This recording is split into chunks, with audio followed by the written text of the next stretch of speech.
Welcome to everyone for our session KCSS and overview, and welcome to Patricia Greer as the new director for the Resource Center for the Kentucky Center for School Safety. So welcome on board. And I'm taking a look at your bio here, lots of different roles in Marshall County. So math teacher, assistant principal, DPP. You have covered just about each and every one of those roles. So right, I've done a lot of it. So lot of experience there that you bring, which is exciting. I'm looking forward to hearing more about your new role and all of the things that KCSS can do for us. Okay. So off to you. Okay, thanks. I want to thank everybody for coming in. I'm going to share my screen. I have a presentation, and I actually can put a link so you can get this presentation. Is it the best way for me to do it? Just put it in the chat, Carrie, for everybody, or y'all have another way? That would be probably the easiest way, is just to put it in the chat. Okay. All right. So first thing I'm going to do is just show you kind of what the center's mission was. You'll see on the screen. I'm not going to read it to you, but it came in 1998 is when it was enacted, the Center for School Safety. So it's been around for a while. And the Resource Center was part of that when it was enacted also. And there's three things the Resource Center does. It provides resources, provides training, and it'll provide guidance. So we can consult on anything that may happen that you need or you even have a question about. And we're free to the whole Commonwealth of Kentucky. So there's no charge for any of our services. This is a little bit of my bio I have here. Again, you went over some of it, Carrie, so I appreciate that. But one thing I do want to highlight is I was principal at Marshall County High School during the tragedy of the shooting. And part of that one is an experience that I do have that some people don't. But it's also, I'm a member of the Principal Recovery Network. That's through the NASSP, and we have put together a booklet that actually provides guidance on all kinds of different, it's about what happens when you have trauma. So if you're interested in that book, go to NASSP's website and you can find it under Principals Recovery Network. Okay, so what I'm going to do now is I'm just going to hit on just what we kind of look at as the center. The big thing we're looking at right now is Senate Bill 1, and you're going to see that if you've been through the risk assessment, there's lots of things there, and there are multiple KRSs. And on our website, we have, if you'll see, let me find it here, we have our emergency procedures that has all the laws that are down here that a lot of people, sometimes people are curious about what all the KRSs are. You can find it on our website. We have a list right here. And I have a link in the presentation, like I said, that you could go through. In Senate Bill 1, we had a couple of things that came about, and one of them is Ben Wilcox's position. And I know a lot of us are familiar with Ben Wilcox. He works, of course, through the police, okay, the Department of Justice, and he is our state security marshal. With Senate Bill 1, we have the risk assessments, and there are different items that we have to go through. Access control, emergency contact numbers, threat assessment teams, trauma-informed teams, policies and procedures, SBDM approval are just some high points that they look for in the risk assessment that we can help you with. We can talk about different ways to think about how you're going to control your access to your building. Emergency contact numbers, we actually have posters, we have business cards, all things that are free to districts if they just request them, and we can send them to you. We can work with your threat assessment teams. We can work with the trauma-informed teams. We can show you different policies that people have and different things that go in front of SBDMs that are part of Senate Bill 1. All right, so we went through I showed you a quick snapshot of all the KRSs that exist, but there's also additional law highlights. You have mandated trainings that you have to do. There's the suicide training and bullying training. Staff and students have to be trained on bullying every year. And at KCSS, we have things linked for you. We have our suicide prevention and awareness information that links straight here. We have a bullying FAQ that you can go through that talks about what your responsibilities are as a school and what you need to do. So we definitely try to get as much information out there to everybody as we can. If you were in the last session and you heard Mr. Denny Vincent, he talked about drill requirements and principals handbooks that we've made. And in those handbooks, you'll see a list that says you have to do these drills at this time, mark it, have it. So we try to make it user-friendly in all that we do so that you have what you need. And I think what I have learned coming out of the districts, like I said, I have just worked in the district. I just left the district in August. I didn't realize all I had to do was call the resource center and ask for some of these things, and they would box it up and mail it to me. A lot of the things when I would read in laws, they said you needed this or you needed that. We would try to make it and meet that need. But KCSS will send it to you. We will be the ones that provide that for you. You don't have to do anything but ask us for it. So I think that was one of the first things when I came and was into the office. I said, what is this? And they said, this is what we send to schools. And I said, sends to schools? And they said, yeah, all you had to do is ask for it. And I just think about all the times that as an assistant principal and a principal, I sat in meetings and we made things, like we designed them. We didn't even have a template to go from, or we took a template that another school had and I thought all I had to do was send an email and you guys would have sent me some things that John Akers had went through and all of his, Dan Orman had went through, all these people who spend their time and work to make sure you would have already sent that to me and I could have used it as a template. So one of the big things that I want to do this semester in this role is I want to make sure schools know that we are a resource and all you have to do is get in contact with us and we come to you. We're not something that you have to pay for or get a contract with. We are for the state of Kentucky. So I want to make sure word's out about that. So here's our services. We have trainings. We do threat assessment trainings. We can do bullying prevention training. Gatekeeper training. That's the training that your secretaries, they need a script. When somebody buzzes in, how do we do it? When you have a gatekeeper training with us, you leave with either your finalized copy of your script or your first draft of your script. We don't leave without you being able to put some things on paper about what you want said at your school. And so we want to do those things. A big thing everybody knows about is our school safety assessments. Your superintendents get on those early, in the summertime. I know as a DPP, they would say, does anybody want to do this? Because you only have so many spots and it's a time sensitive thing. It fills up. So we definitely go out there and do that. Our website is just, it has so much on it. And then the principal mentoring program is something that's kind of new that we're really trying to work and push and get more people involved in because we feel like there's such an overturn in school admin at this time. Some of it is they're going to the district office. Some of it is they're retiring. We have a lot of people who are new in these leadership roles, and we feel like a mentoring program could really make a difference for them because it's so overwhelming. I think the first time you step into leadership roles, you don't realize every little bit of it.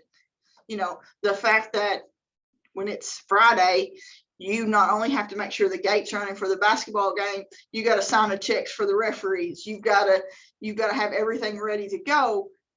We want to be there to mentor you and help you learn how to be effective in your roles for our students. So on our website, there are all kinds of things on here. I'm not going to click on there and go through every one word by word, but what I am going to tell you is the new tab that we've put on there is resources by role. And if you go to our website, which we'll do right here, you will see up here at the top, it has resources by role.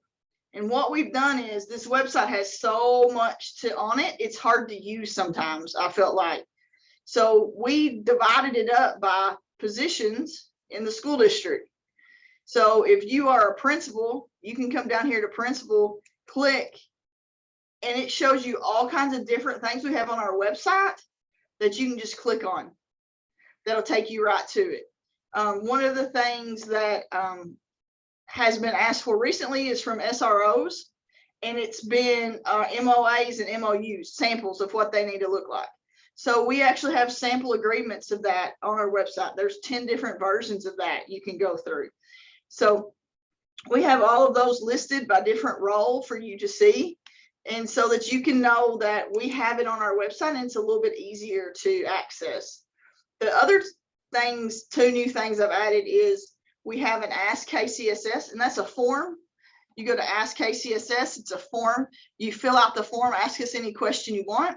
It gets emailed directly to us. In case you don't have our email address or don't know how to contact us, you can use the form that's on the website. And then we have a materials request form. And I am going to click on this one because I want to show you these free materials that we have available. All right, so this is a form that you find on our website. And the first thing you'll see is we have our elementary lockdown book. So if you're at a school and you want some of these, you just tell me how many. We do put a limit on the quantity because, well, we only have so many printed at a time. If you want more than our quantity, we just ask that you reach out to us and tell us, and we might tell you, yes, we can get you 25. You're just going to need to give us a couple of weeks because we have to have more printed, or what's going on. We have stickers. We have our posters. You have the lockdown posters. That's especially good if you are running a lockdown drill. Parents are going to come to your school, and if they can't get in, it gets a little exciting real quick for them because they want to know what's going on. And this right here shows you, it lets you know what it is. We have door hangers that you can put out.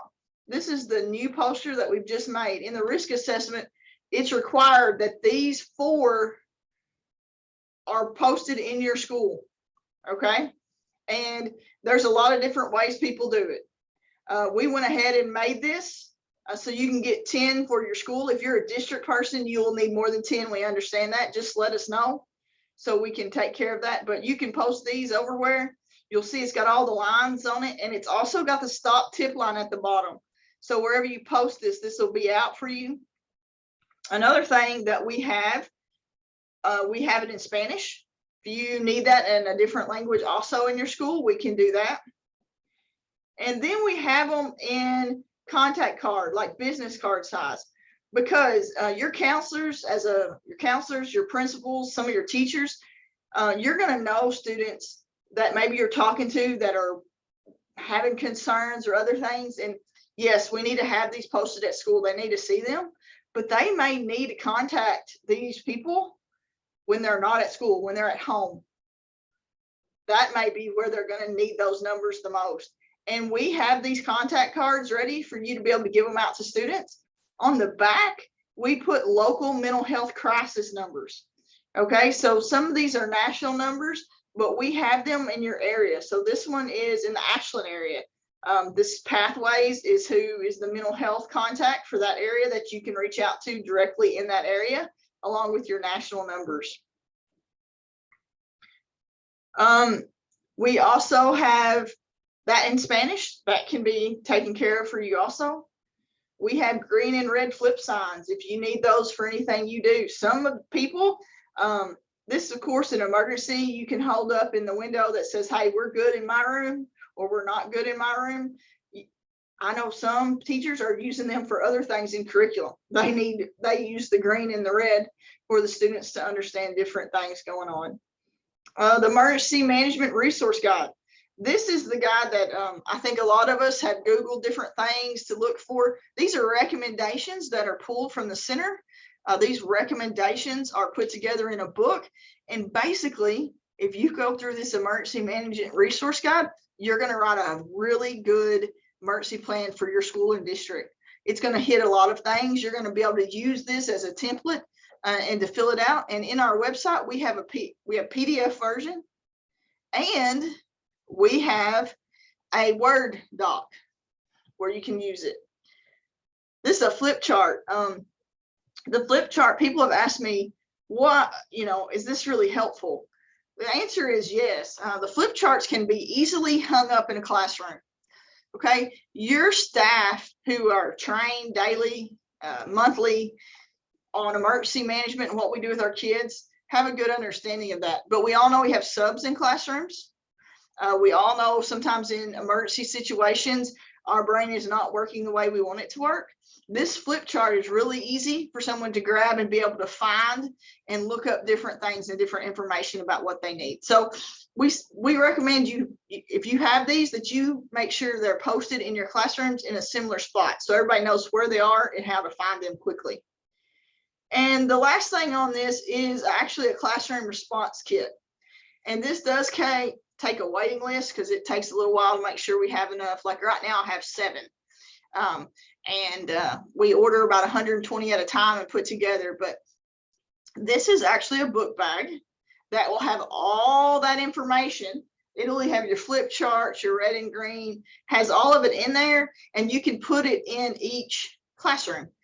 In the classroom, it comes with first aid kits.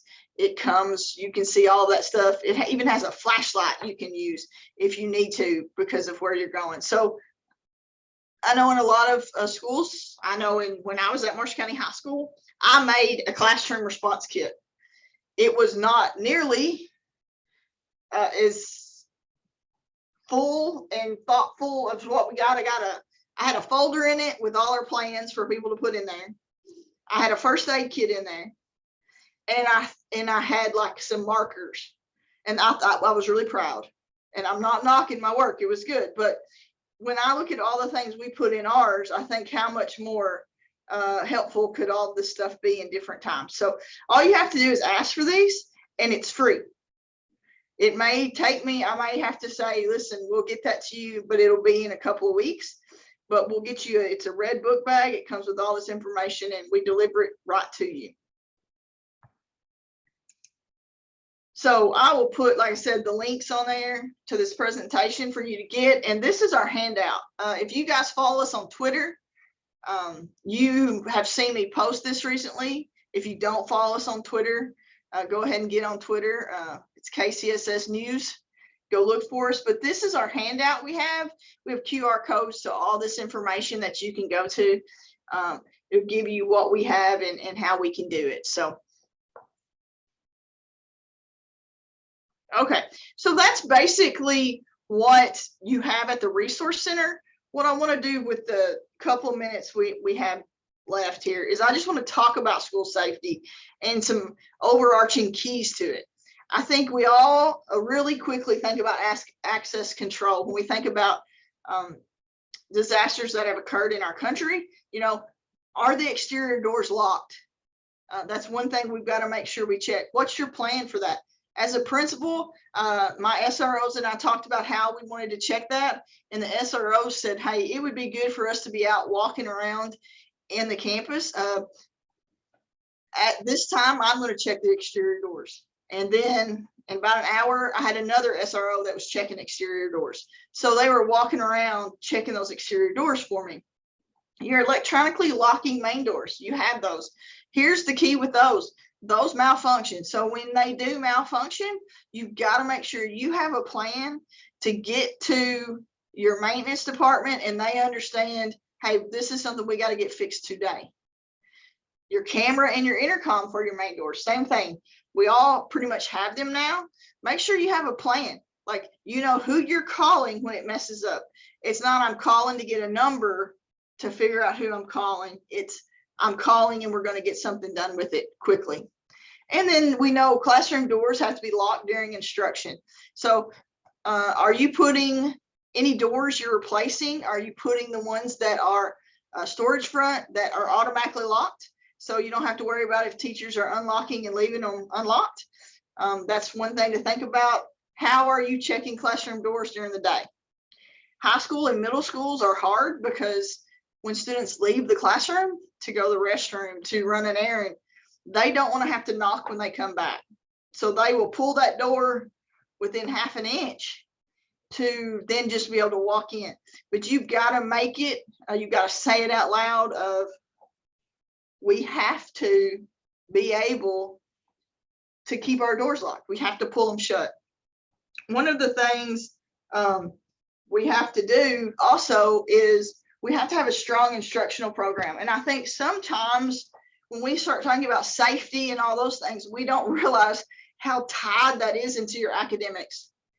If you are not doing a good job in the classroom, making sure your kids are engaged and they are listening and they have belief in you as a teacher, you are going to have some difficulties making sure they keep the door shut. So make sure your class content is strong. Make sure your teachers are doing a good job. Another part of that is the SEL program in your school. How do you do SEL? Social emotional learning. I had a principal say to me, "You've been talking about social emotional learning for, at this point, 5 years." And I said, "Yes." And I said, because it was something that after a trauma, you have to address it in a different way than we did before. We had it at the high school before. And I will say this, Marshall County High School, I will say as the principal, we didn't have a threat. The student didn't tell another student he was going to bring a gun to school. He didn't post it on the internet. We are truly an outlier, and that's really hard for some of our staff still. And we had an SEL program in place, but you can do things right and still have things mess up. So let's have a good social emotional program. And she said, I think instead of us complaining about their actions, we're going to have to start being proactive and trying to figure out why they're acting this way. And that's what SEL does for you. Use multiple teaching strategies when you're doing content and SEL. And it's huge, huge, huge is consistency. When you're using instructional programs, make sure it's consistent. Make sure you spend time teaching. Don't have we all know on the homecoming days when people are checking out, or you have pep rallies, you have more discipline, right? Let's have consistency in our school. Classroom management. Make sure you know these things: behavior expectations, code of acceptable behavior, caring environments. Your students have to know that too. You have to have a communications plan with safety. You have to be clear, concise, and consistent. I'm going to tell you, when you are dealing with a crisis at your school, the parents are not going to want to read 3 paragraphs of what's going on and what they need to do. You need to be able to be very clear, and you need to be concise. They want to know, A, where do I get my kid? And B, what happened, right? So you have to be able to communicate in that way. And as we all know, I'm preaching to the choir here, but student connections are really important. You have to be relevant and rigorous to them. You have to know who they are. So those are some overarching keys just to your school that you can think of and kind of put into your school that will affect your safety of your school. And safety is mental and physical. So we want to make sure we have a school safe in all those ways. The other thing we deal with is emergency management. Emergencies, I've lived through a school shooting, and I've lived through a tornado that I've had to deal with in my leadership roles. And there's a couple parts of it now. You've got prevention, protection, mitigation, response, and recovery. I'm going to start with prevention. If you read the KRS and it talks about your safety plans, part of that KRS asks for you to have prevention in your safety plans. Now, if you would have looked at my safety plans, did I spell it out, prevention? No. I would now, looking back, I would, because it would just make it cleaner and clearer.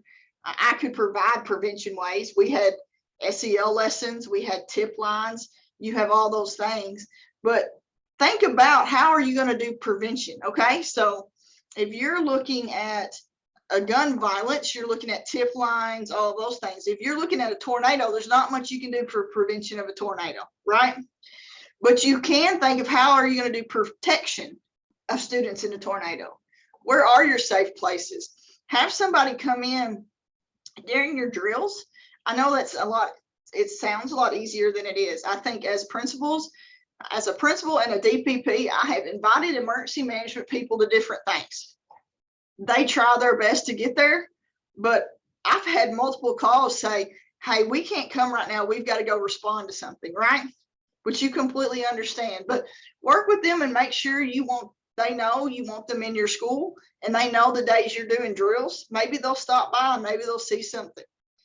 When I was the DPP, one of my elementary schools and I talked about, they wanted to run a drill with the fire stations so that children would understand where the firemen were coming from, like what direction the noise was coming from. So if they heard the noise, they wouldn't be scared about what was going on. It would help them be aware of that, which was a really great idea. So we worked together. We set the day up. It worked. They did their drill. Part of their drill where the actual fire trucks came in with the sirens on. A couple things happened. The kids absolutely loved the fire trucks being there, right? That's exciting, especially when you're 6 years old and the fire truck comes in and you know it's nothing to be scared of, right? So that was good that we had that, and they were able to work through, where do we want the kids to be? Like when we exit the building in your parking lot, we need to come here. So let's not have any kids here, right? Those are little things. We have fire lanes, but actually working through them. And I'm going to skip your response and all that, but I will talk about recovery. I think, in my opinion, sometimes as adults, we see kids and we make the statements, man, they're resilient, right? They bounce back.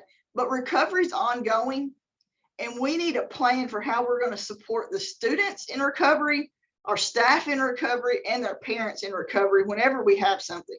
So when we had a tornado, we had families that did not get to relocate in the same school district they were in. So we had to have a plan for how are we going to get that kid back to their school, because we believed it would be entirely too much disruption to lose your home and then lose your friends and your teacher that you've been going to school with this year. So have plans for recovery, spend some time.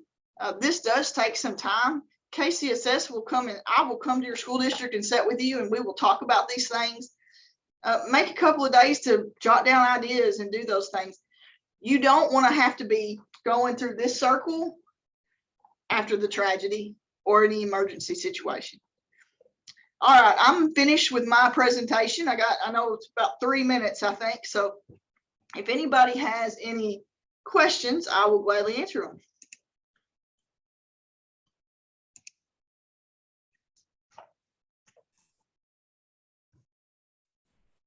Patricia, I'll just say thanks for going through the updated resources. It's been a while since I've been in there, and there are some additional things there that are pretty awesome, like the backpacks, Yeah, the packs, and even the flip chart that's the check mark and the X. I mean, you think it's a little silly to have a red and green paper laminated, but sometimes those things get lost, and those are really nice. And right. I did go to the site. I like that by roll. That's a neat feature.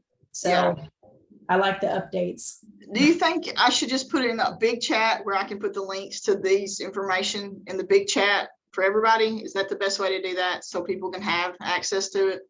Probably. The other thing that I would say is if you want to send things to Keith as well, like they can on to the resources where you've already got some other links there, you could actually put a link to the presentation there too. That way everybody can go back to it.